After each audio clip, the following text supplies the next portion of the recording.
It's my personal development journal, 8th of November 2019. I've actually stuck to the plan this week, for once, and I've managed 2 weeks in a row to do these journals.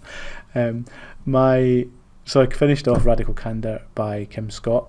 Excellent book. Part 2 is great. Part 1, I almost dropped it because it didn't really speak out to me, but it was really worth sticking with, and I certainly hope to pick it up again if and when I move into a more managerial role. I've also continued studying for MB230 D365 customer service exam. That's next Thursday, so I will hopefully have some good news next Friday on that one. And I've started the Master the Fundamentals of AI and Machine Learning. Not really got anywhere with that other than the first few kind of hours, so not a lot to say on that yet. One of the other things that I've been doing is I've continued reading User Story Mapping by Jeff Patton. I'm on chapter 5 of that, which prompts you to run through a user story map, or map out your morning routine. My routine's hardly a routine because I've got a 3-year-old son who gets in the way of my routine a lot, let's just say.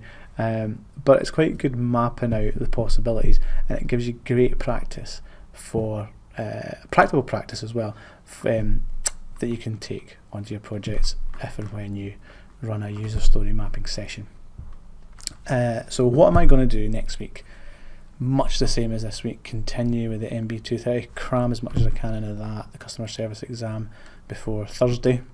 I also heard there's a new MB600 Microsoft Power Apps Solution Architect exam, so that this week I'm only really going to look at what the skills measured are, because that's the starting block for doing that. It's in beta just now, but I'm more likely to, that's the route I'm going to take.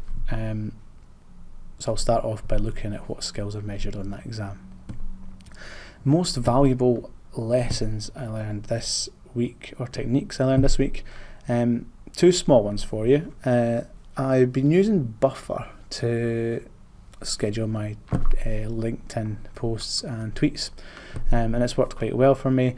A lesson learned is if you're going to schedule a tweet with multiple links in it, and I learned this when scheduling the personal development journal, make sure the link you want to appear in the preview is your last link. So I put my video on, it tweeted on schedule, that's quite good, but the link was, the last link on it was a link to the Microsoft exam, so that was the preview that everybody's seen. So that's one thing to keep in mind, a good lesson learned. Another one is that I've been using TubeBuddy, which is a plugin for Chrome that helps you promote your YouTube channel. The tag functionality in that is phenomenal. It allows you to copy tags from a similar video that you've done. I think it actually allows you to copy tags from any other similar video and then paste them into your own new video. It also gives you suggestions, ranked suggestions for tabs that you could use.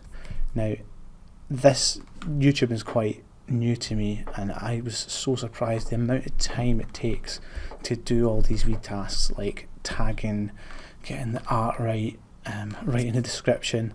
You think you've just done your video and that's it. There's a whole load of work you need to do on that, so anything that saves time on that. And it costs, if you've got under 100 subscribers, which I have, it costs something like £3.49 per month, which is like cheaper than a Coke at the pub. so it's had to save me about an hour and a half to 2 hours of time. So I highly recommend that. And that's all for this week. Hopefully see you next week. Bye.